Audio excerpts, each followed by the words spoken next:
troviamo sulla magnifica terrazza del Palazzo Storico dell'Enel, sede del gruppo D-Square, dove nasce il ristorante Ceresio 7 che permette agli ospiti di gustare le creazioni dello chef Elio Sironi. Conosciamolo insieme. Quest'oggi ci troviamo a Milano, siamo dentro il ristorante di Ceresio 7 e andiamo a conoscere Elio Sironi. Venite con me.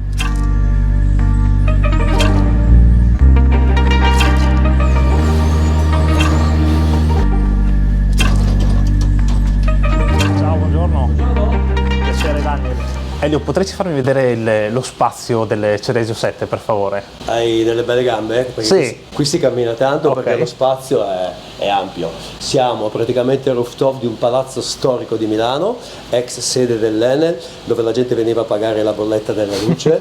E qui è nata quest'idea dai parte dei fratelli Katten, marchio di Square Fashion Moda. È nata l'idea di creare un pool restaurant perché noi siamo contornati dall'acqua, a parte la bella vista sulla Milano Nuova e la Milano Vecchia, come ti farò vedere, qui abbiamo due piscine. La prima piscina la troviamo proprio davanti a te, dove in estate qui c'è bagnazione, nel senso che al mattino la gente affitta la sua sdraio, viene, prende il sole, mangia, insomma passa tutta la giornata da noi. Noi siamo, e mi piace sottolinearlo, siamo il primo albergo a Milano senza le camere. Nel senso che noi teniamo il cliente dal mattino alle 10 fino all'1 di notte, lo mandiamo a casa a dormire e il giorno dopo lui ritorna. È un vero spazio su Milano contemporaneo dove la gente può stare tutto il giorno. Comincia con la colazione, con l'aperitivo, il pranzo, il dopopranzo. È uno spazio proprio polivalente.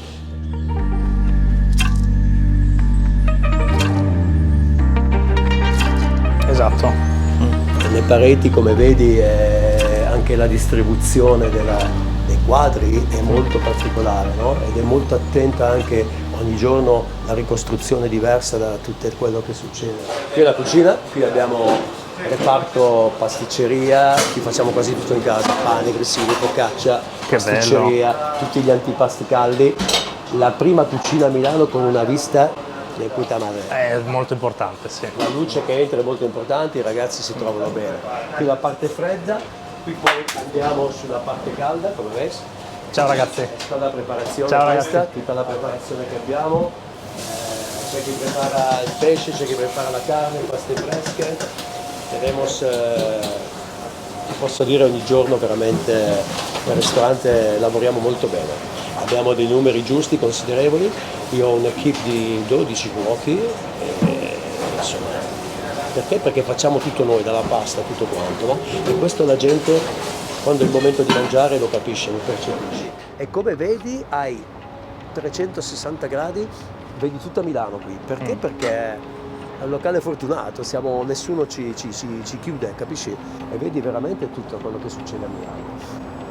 È bellissimo. E in inverno si può anche usare la piscina? In inverno c'è acqua calda. Ok, è riscaldata. È riscaldata, però nessuno, a meno che ci sia la festa di compleanno che vogliono fare i pazzi, boom.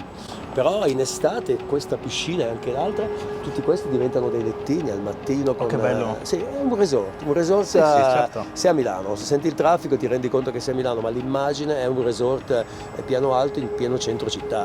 E questo è un punto a favore del ristorante. Bellissimo. Sì, è bellissimo perché è un concept abbastanza nuovo sul mercato di Milano, perché fino a 8 anni fa terrazze su Milano non ce n'erano.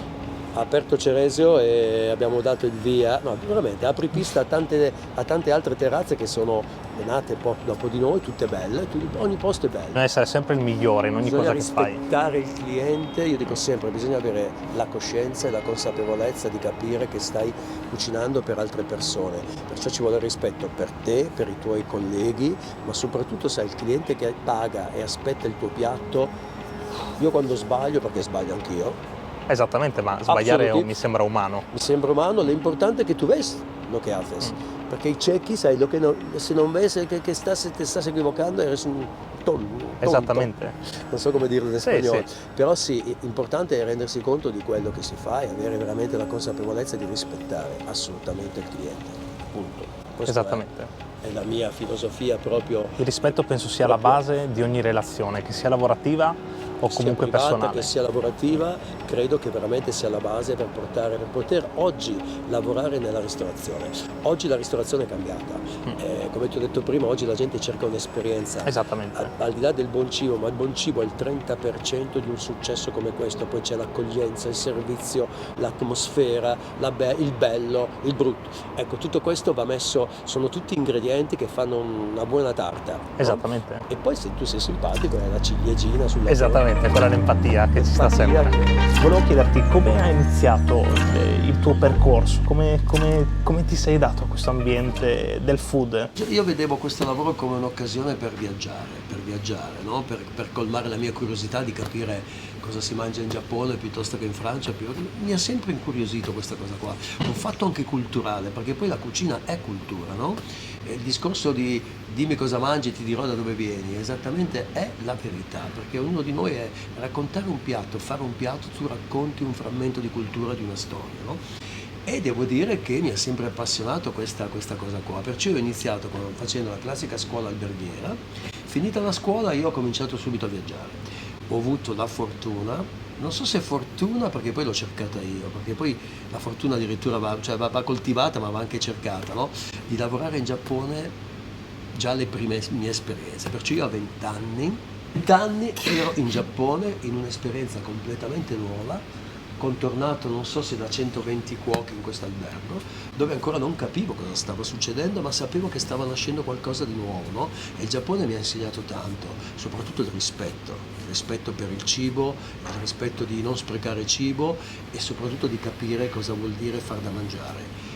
Io sono tornato in Italia dopo un anno di Giappone, ero un cavallo impazzito che aveva voglia di condividere e mettere in pratica quello che io avevo visto, e da lì è nata tutta un'escalation tra Giappone, Australia, America. Ho sempre desiderato vedere il fuori dall'Italia. Poi ho fatto per tanti anni il mio primo lavoro vero in Italia, diciamo serio, al di là di alcuni ristoranti qui a Milano. Ho fatto 10 anni in Costa Smeralda, un inizio molto importante è quello di Portocervo, all'Hotel Pitrizza, e alternavo l'estate in Sardegna e l'inverno, come ti ho detto prima, l'occasione incredibile di aprire questo ristorante come responsabile nell'Hotel Palace di Madrid. Poi è successo, questo lavoro è fatto di occasioni, è fatto di treni che passano velocemente e lì devi capire tu se fare il biglietto, salire a bordo o... Io siccome che amo fare i biglietti dei treni, mi piace molto viaggiare, mi è capitata l'occasione di tornare a Milano con un'offerta incredibile a cui non ho saputo dire di no, perché tu quando fai questo lavoro e ti piace il bello e vedi qualcosa di bello non puoi rinunciare. Io ho visto l'Hotel Bulgari qua a Milano, nel cuore di Milano, ho visto l'Hotel Bulgari nascere, crescere, e lì ho avvertito che c'era qualcosa che mi stava, secondo ti sta catturando, e ho detto wow, ci devo essere. Infatti ho aperto Hotel Bulgari ed è stata un'esperienza che, sai, quando quelle esperienze, ne fai tante di esperienze, poche ti rimangono, tutte utili, sia le positive che le negative, però ci sono poi esperienze che ti rimangono nel cuore, e devo dire che Bulgari è una parte del mio cuore perché ho visto nascere, ho girato la chiave del primo Bulgari in the world ed è stato molto importante, i miei 10 anni fatti lì, e da Bulgari poi, come vedi, è passato un altro treno che è Ceresio 7, e io quando ho visto per la prima volta questa location, qui non c'era nulla, c'era un terrazzo, però l'idea dei fratelli Katten, di quello che mi spiegavano, di quello che volevano creare, ho detto wow, qui sta nascendo algo di nuovo, algo che lo hai in Milano, hay que hacerlo, yo sé así, hay que hacerlo, punto, no hay storie. Diciamo che quello che ti lega tutti i giorni in questo lavoro sicuramente è la passione. Il bello è la passione che tu ogni giorno, facendo il cuoco, lavorando nel settore, secondo me, con tanto col pubblico, comunque impari qualcosa di nuovo. Ma lo impari da tutti. Cioè, non è che l'ultimo, come in questo momento io ho 2 stagisti di cucina che arrivano dalla scuola, tu impari anche da loro perché hanno visto questo o quell'altro e lo trasmettiamo, lo condividiamo soprattutto con gli altri, e questo è molto importante. E tutto questo nasce dalla tua umiltà, principalmente. Bisogna essere umili. Sì, io credo che in cucina, cioè in qualsiasi professione, però sai, l'umiltà fa parte anche del progresso. Io credo che se sei troppo altezzoso o pensi di sapere tutto, io non credo, o sei un mago, ma io Esattamente. non credo in queste cose. In generale chi sa tutto vuol dire che non sa niente. Ecco, hai capito? Io la penso come te, io quando io so fare questo, fare quell'altro, guarda, io quando faccio interviste, colloqui di lavoro, io so fare, perfetto, questa è la cucina, aslo, sin problema. Però dopo quando vedi veramente dici, ed è bello far riflettere a volte il ragazzo che crede di saper fare, tu gli fai vedere gli errori, dici guarda che, allora sai, comincia a nascere quella collaborazione con i cuochi, dicono wow, a chi hai algo da imparare, algo di nuovo, e questo è molto importante perché oggi, come ti dicevo prima, la differenza in un posto così bello è il fattore umano, cioè il personale che ci lavora dentro, il personale è come un vaso di fiori che ogni giorno devi dare acqua, va nutrito, va coltivato, va educato e gli devi dare ogni giorno qualcosa di nuovo perché poi ti ritorna, nel senso che più il personale sta bene, più il personale sa di essere in un posto dove può crescere professionalmente e culturalmente, più ce l'hai. Esattamente. Punto, più ce l'hai. Perché vivono un'esperienza anche loro. Milano è una città molto dura in Italia, è una città che ha abbandonato un po' la trattoria vecchia, il concetto della vecchia trattoria e di quelle fatte così. A Milano c'è qualità, ma soprattutto c'è gente che sa riconoscere i talenti e i posti dove veramente c'è qualità, abbinata al giusto equilibrio del prezzo, dell'offerta, e devo dire che è una città che ti dà tante soddisfazioni, tante soddisfazioni. Lasciare Madrid per Milano, ecco, è un buon, voglio dire, credo che faccia parte delle capitali europee dove, non so, Parigi, Madrid, Londra, Milano. Esattamente. È forte, in questo momento è forte. Milano in questo momento, in fatto di ristorazione, i nomi più importanti della ristorazione, non solo italiana, sono qui a Milano, perciò voglio dire, qualcosa vuol dire, insomma. Ecco. E che piani hai nel futuro, se dovessi vederti tra 10 anni? Dove ti vedi? Riposo. Riposo. No, nel senso che, ma sai, io ho paura perché io più vado avanti, più divento curioso e più ho voglia di, come posso dire, di fare cose nuove. Non ti so dire cosa succederà fra 10 anni, sicuramente questo è il lavoro dannato. Io conosco tanti chef che hanno un'età, diciamo, superiore alla mia, ma che non smettono. È come se ti piace dipingere, anche se hai 80 anni, è difficile smettere. Perciò cucinare, quando uno ama cucinare, io penso che magari non lo farei a livelli di lo farei per casa tua, però veramente quando uno ama cucinare ha una macchina in mano che vuol guidare per tutta la vita, è pazzesco. E io mi rendo conto che è così, perché più vai avanti e più la cucina cambia, la cucina è in piena evoluzione, tecniche nuove, idee nuove, progetti nuovi, ti rendono giovane dentro, no? E quindi con questa voglia assolutamente di dire wow, io non voglio smettere, io non penso minimamente di smettere, capito? A volte mi preoccupo, mi dico, Elio, hai una certa età, smettila. Nada. E qual è la tua motivazione più grande quando ti svegli che stai per affrontare la giornata, che hai voglia di iniziarlo al meglio? Io credo che veramente il segreto, se c'è un segreto per avere successo, per avere questa vitalità, è crederci ogni giorno, no? E la motivazione deve essere costante, cioè tutti i giorni tu devi avere voglia di fare il miglior piatto di spaghetti al pomodoro, non il sabato o la domenica, ma tutti i giorni. Mi alzo sempre con la voglia di andare al mercato, vedere il prodotto nuovo, vedo il colore e comincio a dire wow, comincio da lì, no? E l'idea che ogni giorno, come ti ho detto prima, porto a casa qualcosa di nuovo o conosco un cliente nuovo e mi dà un'idea nuova,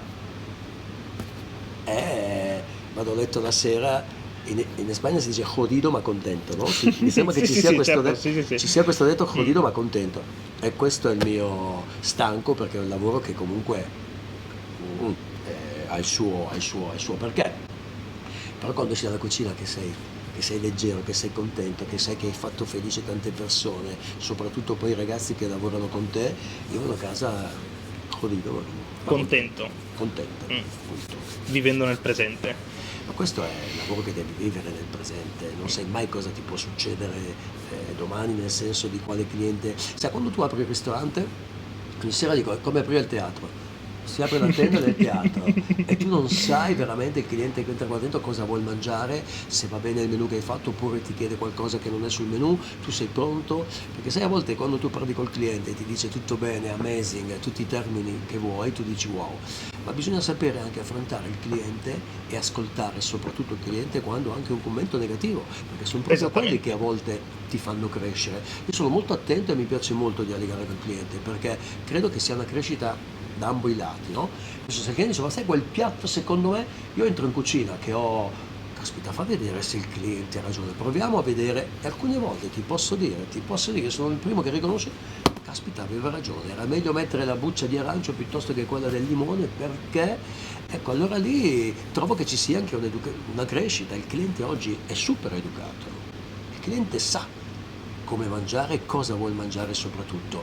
La cucina è salute, è medicina, io dico sempre, sono le facce della stessa medaglia, salute e bellezza, vanno così. Vanno così, pari passo. Quello è importantissimo. Perché se ti faccio mangiare male, ti faccio star male, tu sei nervoso, vai via di qua che sei arrabbiato. Abbiamo una grande responsabilità, chi fa da mangiare ha una grande responsabilità perché può rendere felici, dico sempre che mangiare bene ci rende felici e bisogna mangiare in modo intelligente.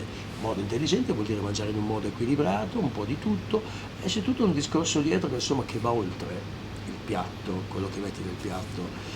Il piatto, te l'ho detto prima, è un frammento di cultura, se ti do lo spaghetto al pomodoro oppure lo spaghetto o i maccheroni con le melanzane sai già che vai giù in Sicilia, c'è tutto un percorso veramente che è affascinante, veramente nel piatto ci entra la mia esperienza e tutto quello che io amo nel cibo, proprio mi piace, mi racconto molto col piatto, hablo poco però il piatto per me deve raccontare una storia.